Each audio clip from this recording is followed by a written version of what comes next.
This is not a cute vlog. It's straight no chaser. It's 10:29 at night. I'm not going to take too much time tonight to do cute edits. No intro nor anything like that. I just want to get straight into it. I just got finished watching raw footage of Felicia, which I'm about to show you after this. And I encouraged her to do this video. I'm a little choked up because I know the fears of my wife. But to hear her say the words, to say the least, destroyed me. Just know that as you're watching this, when you hear my wife talk, I operate in faith. I want to say that first. I don't have time for fear. I'm filling myself up with so much love in my heart for her and for the children and for the God that I serve. And in that love, fear cannot be present when love abides. It's impossible for fear and love to be bedfellows.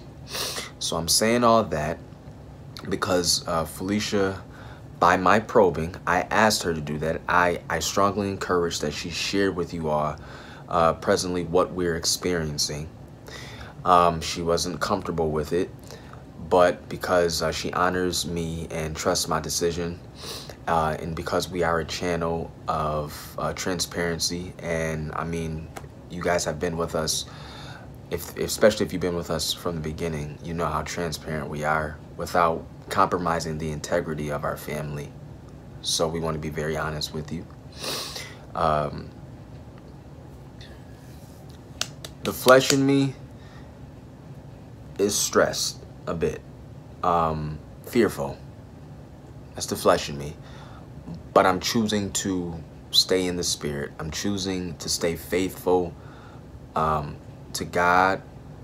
The devil won't take out my family. I don't think it's in God's will for him to bring unnecessary, overwhelming stress to my family, because we're already stressed enough with finances and all that, you know. So okay, that's it. Watch the rest of this video.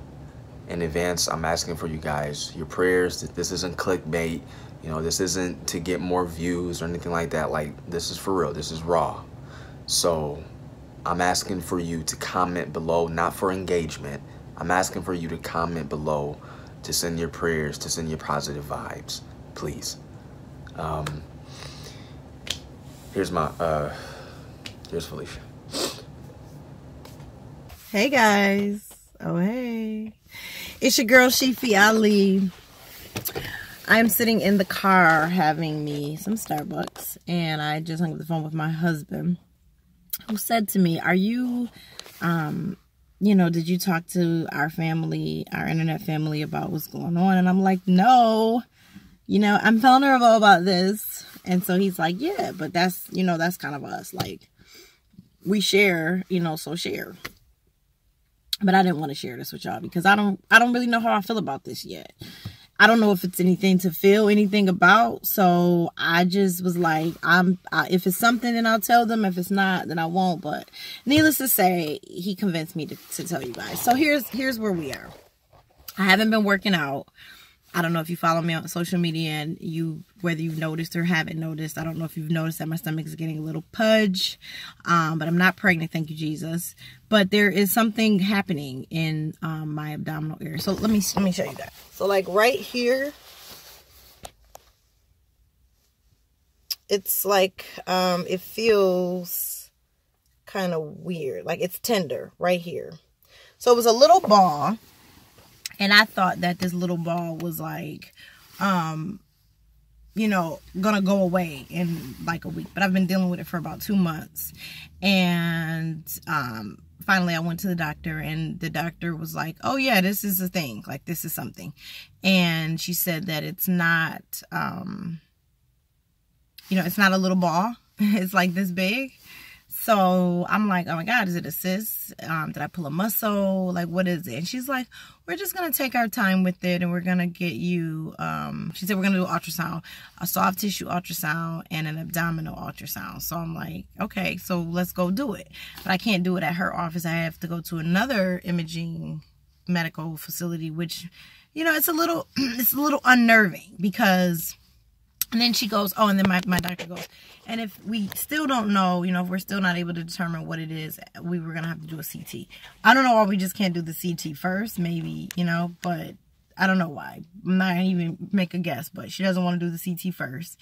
But, and she said, we're going to get a really, you know, close look at this, and we need to meet back with you like a day later. So I'm like, ugh. I've got an interview for a job the day later, so I can't go to the doctor a day later. But it's kind of scary to me, just because, you know, I love my kids a lot, and I want to see my kids. And I'm not saying you know, I'm dying. I could have pulled a muscle. It could be something as small as I pulled a muscle, or I've got a hernia or a cyst. But my grandmother died of breast cancer when I was a little girl. I was only 12, and I watched her die from breast cancer for like 3 years.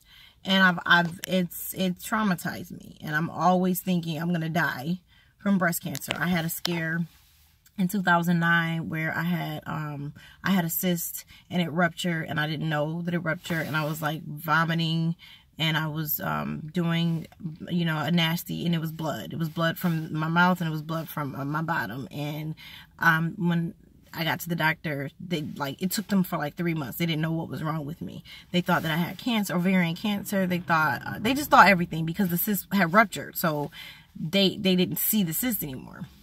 But it was just a long situation, and a lot of pain, and a lot of scans. And I'm not ready for that right now. I have a 5-year-old, I have a 2-year-old, I have an infant. And I have an incredible husband who I would like to, you know, sit in the front row at our granddaughter's wedding. So, I don't know. I'm really dramatic in this way that when anything happens to me, I think it's like everything. I don't know if I've shared this, guys, with you 100 million times, but my cousin was 33 years old. She went on a vacation. She died. I don't know what was going on with her before that, because we weren't talking. But from my purview, she went on a vacation. 3 days later, she came home. She was, you know, sick on vacation, and she passed away. And she has kids, and now she has a grandchild, and she didn't, you know, get to experience that. And then I have a girlfriend who I did talk to you guys about this, and she, you know, on New Year's Eve, she went to church, normal New Year's Eve service, and she didn't wake up the next day. She had a seizure in her sleep and died, and her baby was there to witness it. So these are like traumatizing things for me, and I don't know what this is, and I don't want it to be, you know, serious. And you guys know me, I'm a worrier. I'm not like Sharif. I don't operate from this crazy faith place. I know that I should, but I've never been this happy in my entire life. I've never had a family in my entire life, and now I'm happy and I have a family, and I'm so afraid that something is going to come along and snatch that away from me. So I'm really anxious about this appointment, to say the least. That's what I'm trying to say. If it's something small, to God be the glory. If it's something big, still to God be the glory. But I just don't want it to be. I don't want to worry right now about anything but, you know, feeding my kids. Like, that's my daily struggle. How am I going to feed my kids today, and what am I going to feed my kids today? And that's like the biggest stressor of my life right now. And that's how I want to keep it. So, I'm a little, yeah. But I'm not going to go on anymore. I'll keep you guys up to speed on what's going on, because Sharif said so, not because I want to, just being honest. And, you know, pray for me, because I've been dealing with this quietly, and we all know that quiet stress is kind of like worse too. All right, I'm gonna run to church.